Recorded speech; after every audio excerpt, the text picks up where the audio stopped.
Welcome to The Next Word. I'm your host, Chris Warnke. Over the last 10 months, we've seen what COVID-19 has done to our own families, our health, our economy, and our nation. Today's guest, Jeff Schlegelmilch, is the director of the Center for Emergency Preparedness at Columbia University, as well as author of Rethinking Readiness. And Jeff is going to talk a little bit about what we need to be doing as a nation about the constant mega disasters that are facing us. Welcome, Jeff. Thank you. To start off, give us a little bit about your background, how you got to where you are, how you got to why you wrote the book, but first about your background so people know. Sure, absolutely. Yeah, I started off in this field in working in public health preparedness as a project planner, disaster planner, and doing a lot of pandemic planning. So clearly has come into good use. But I started my career actually working for the Boston Public Health Commission. I actually was fortunate. I had an internship with them. It was in 2004, actually. I was working as an intern for Boston EMS, which is part of the Boston Public Health Commission there.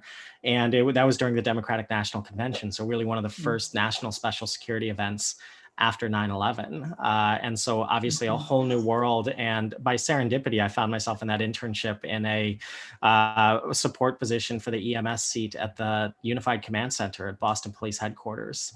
For one of the shifts throughout all of that, throughout the summer, we were building the incident command system for the health department, and actually had to activate it for a couple of hepatitis A prophylaxis clinics.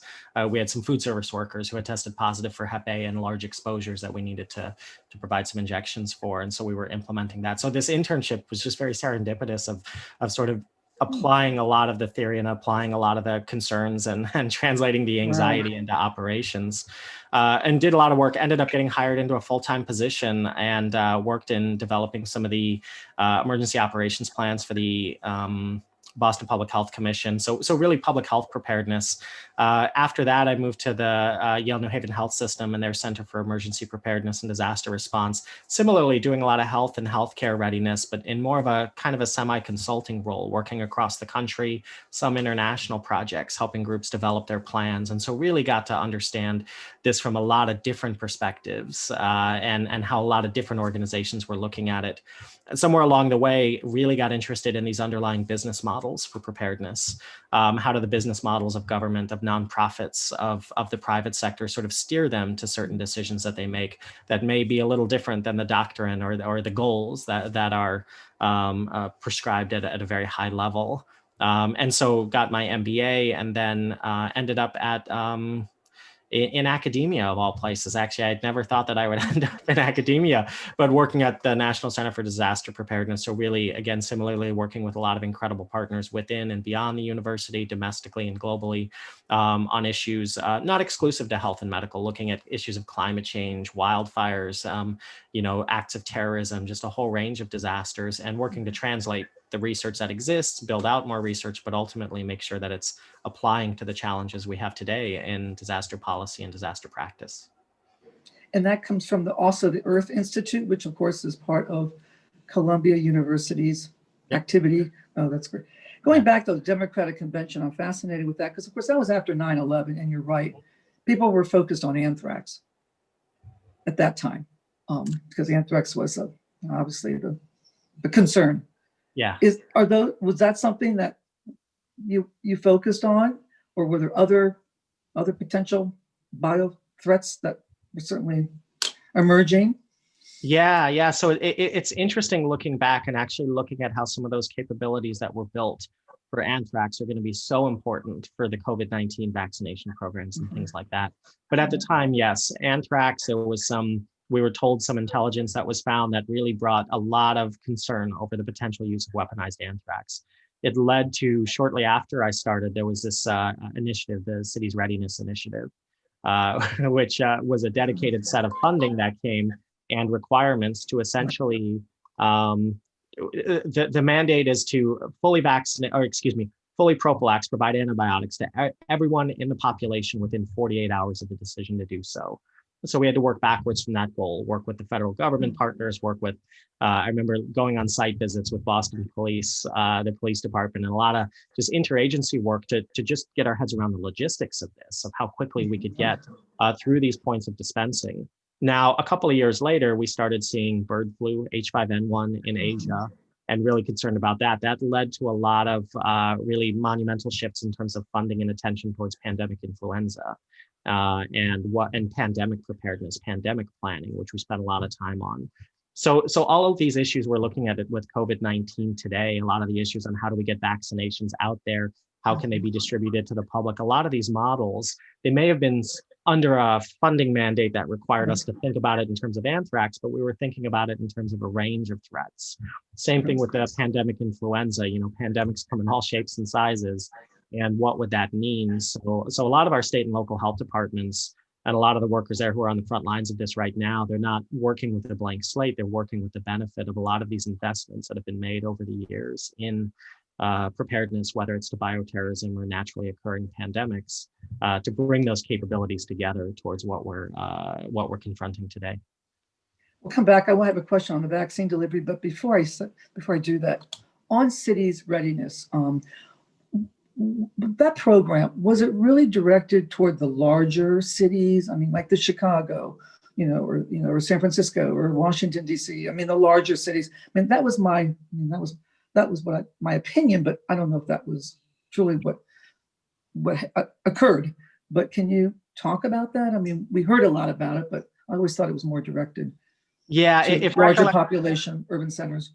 Yeah, if recollection serves me correctly, it started out with sort of these tier one cities readiness from the CRI, we would call it as cities. And I believe in Boston, we were among the first, and that was the most populated, highest threat cities across the country. It got expanded in subsequent phases, so it would go into other parts of the country. I don't recall if it became completely folded into its partner funding stream, the Hospital Preparedness Program, and the Public Health Emergency Preparedness Cooperative Agreements from the CDC. So I believe the standard kind of became woven into the fabric of planning across the country, but I don't know how much farther out of the more populated cities the CRI specific targeted funding went. It was essentially a supplement. We had to do all the other stuff in hospital preparedness, public health preparedness, but there was supplemental funding with deliverables specifically focused on that. I think it went into 2 or 3 iterations and then eventually kind of got folded into everything, but someone would have to look into the latest funding announcement to fact check that. So. Well, but since 2001, of course, since 9/11, I mean, we've heard a lot about cities getting prepared.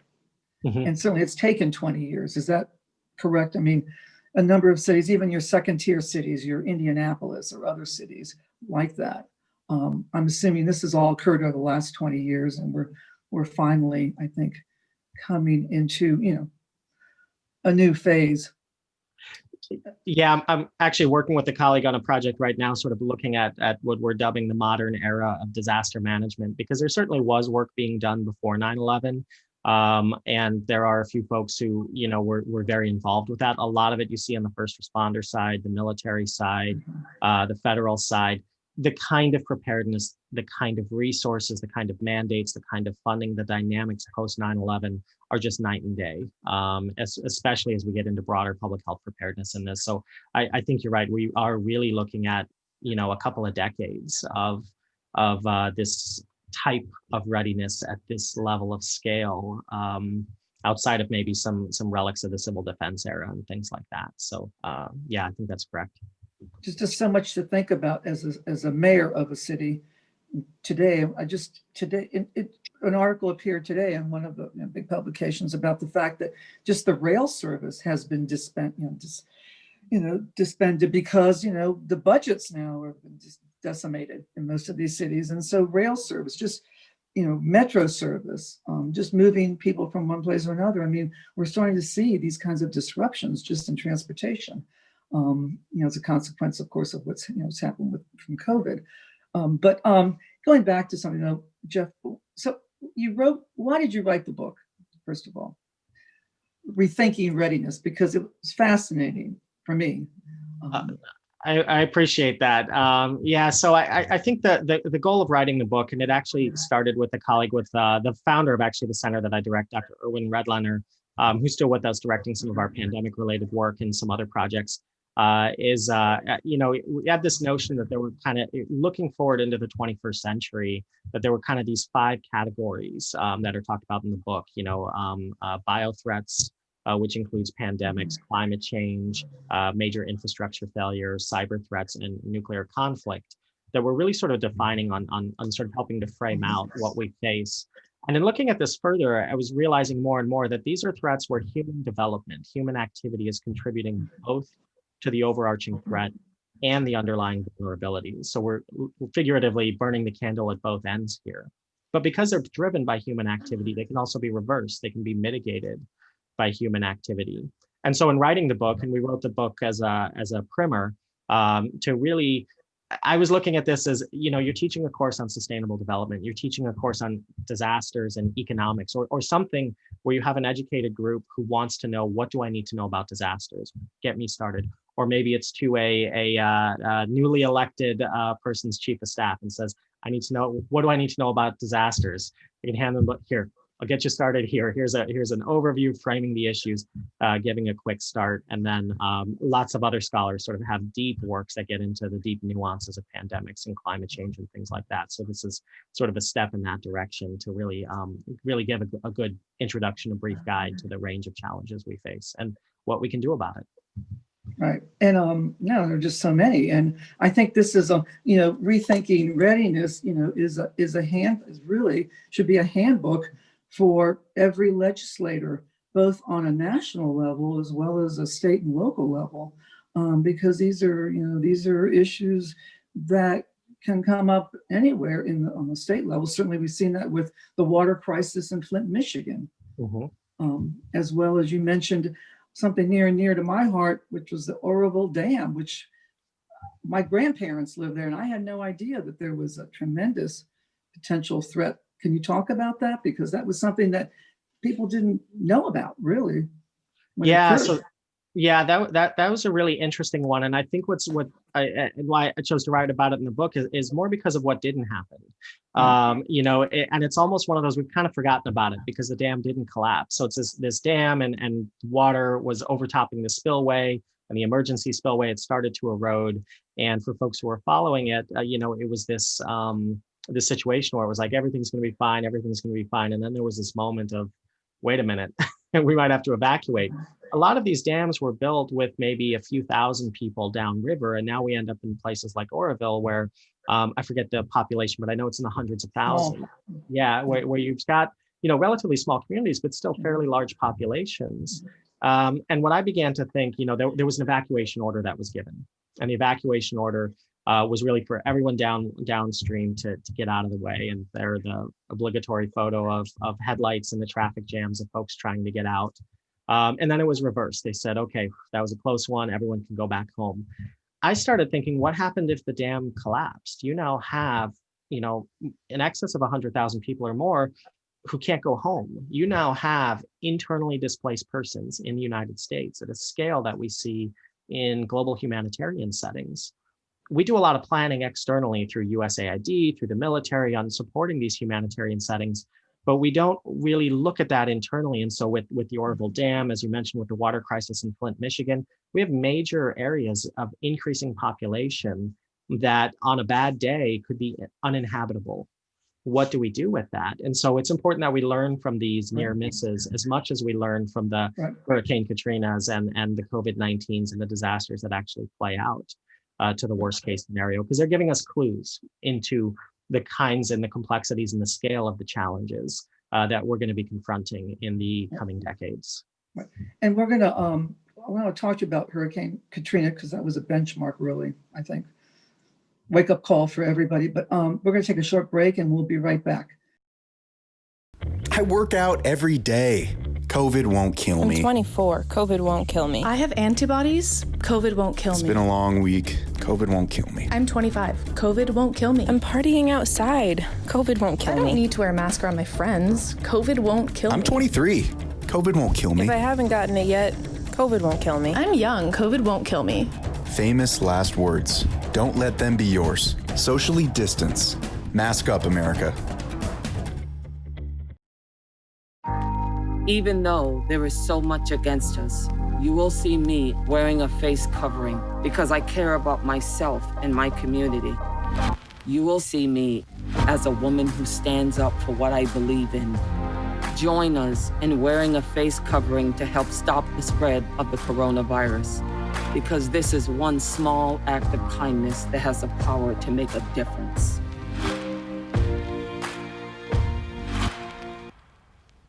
Welcome back to The Next Word. I'm your host, Chris Warnke, and today we are having a conversation with the director of the Center for Emergency Preparedness at Columbia University, as well as author of Rethinking Readiness.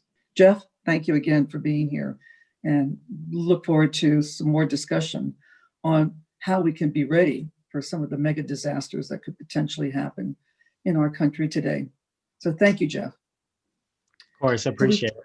Yeah, really, this is great. You talk about Katrina in your book, and it was a watershed, I think, in our history here in the United States in terms of what happened, how we were probably not prepared, and what happened to the people afterwards, and where we are 10 years later.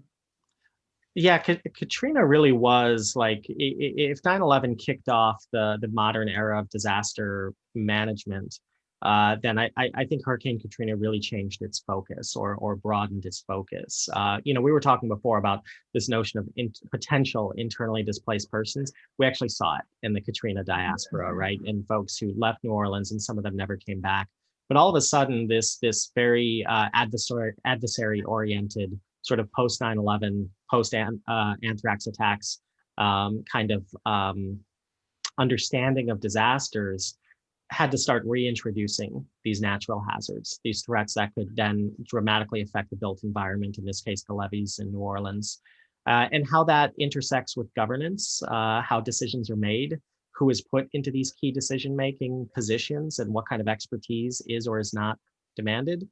And this is where you start to see whole community emerging. You start seeing this notion that, it can't just be government grants and regulations, but we need partnerships within the communities to really realistically achieve resilience. We started seeing more and more the inequities in disaster recovery, who was able to recover and who wasn't.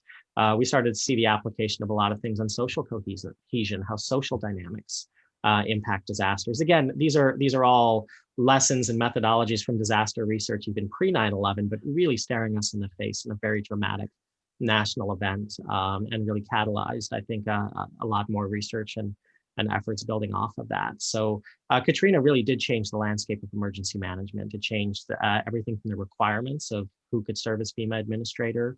It led to the Post-Katrina Emergency Management Reform Act, which added more flexibility, as well as some degrees of accountability and how we do emergency management. And again, in some of these strategies, you start to see introduced language like whole community approaches. But it's also worth mentioning that, we're following cohorts from our center as well as others of folks who have been exposed to Katrina, and using a research term, that's a hazard they've been exposed to. They've also been exposed, many of them, to the Gulf oil spill, many to the 1,000-year flooding event in Baton Rouge a couple of years ago, which didn't have a name, so people forgot about it. So you also see folks who are sort of being chronically affected by disasters. And while the world moves on, they continue in a cycle of trying to get back on their feet, trying to get back ahead. And it just reminds us that we still have a lot of work to do, both in understanding this, but also crafting policies that prevent tragedy and also facilitate recovery in a much faster and much more equitable way. Right. And you talk about, in the book, you talk about our current infrastructure situation. And over the last 4 years, we've heard a lot about infrastructure reform and how we got to look at aging bridges. I realized there are 46,000 plus or bridges that are under or needed serious repair. Those kinds of, these kinds of infrastructure projects that we feel once they're built, they're fine, but they're not fine because people use them, as you said, and and wear and tear, and they're not, it's going to be a disaster in the making. And you point that out in your book. Talk a little bit about where we need to be going in that direction in terms of focusing on infrastructure. Yeah. Obviously, a lot of work to be done. It's funny too, because in the time that I was in Boston was during the Big Dig project, and it's just the enormous costs and the enormous politics and number of players involved.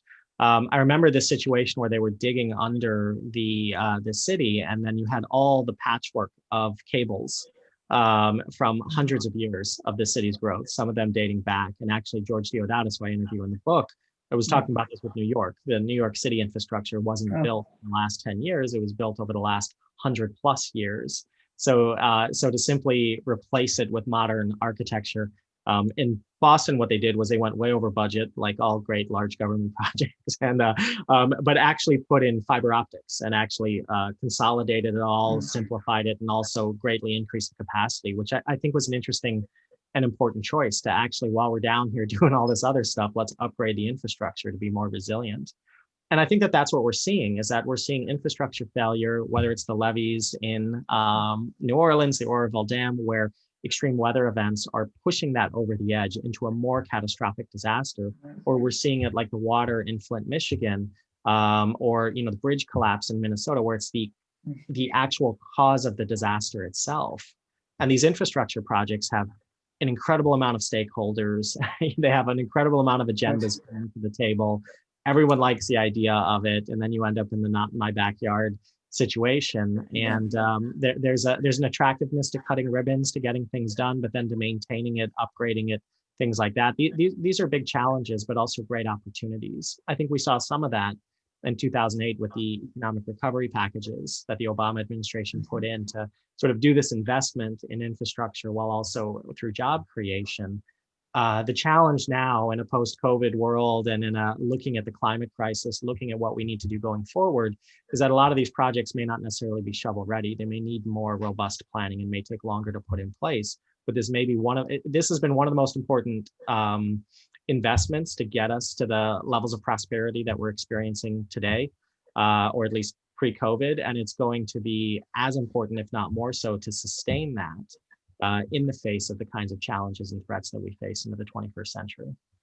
And you're absolutely right. And you do talk about the fact that the stakeholders, they can all agree on the problem, but then it becomes very polarized when it comes to the solution.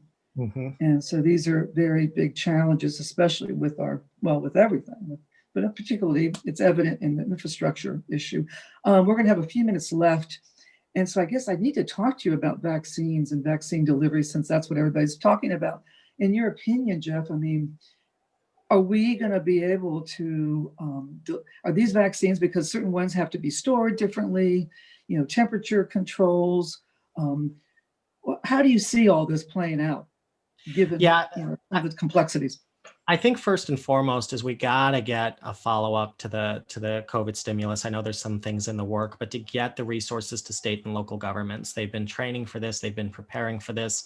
I know that there's a lot of talk about use of the military, and certainly when it comes to certain kinds of logistics, there's no one better on the planet. But at the end of the day, this is about getting it in someone's arm, and they live in a community which is managed by a local jurisdiction, managed by a state. They've been preparing for this for decades.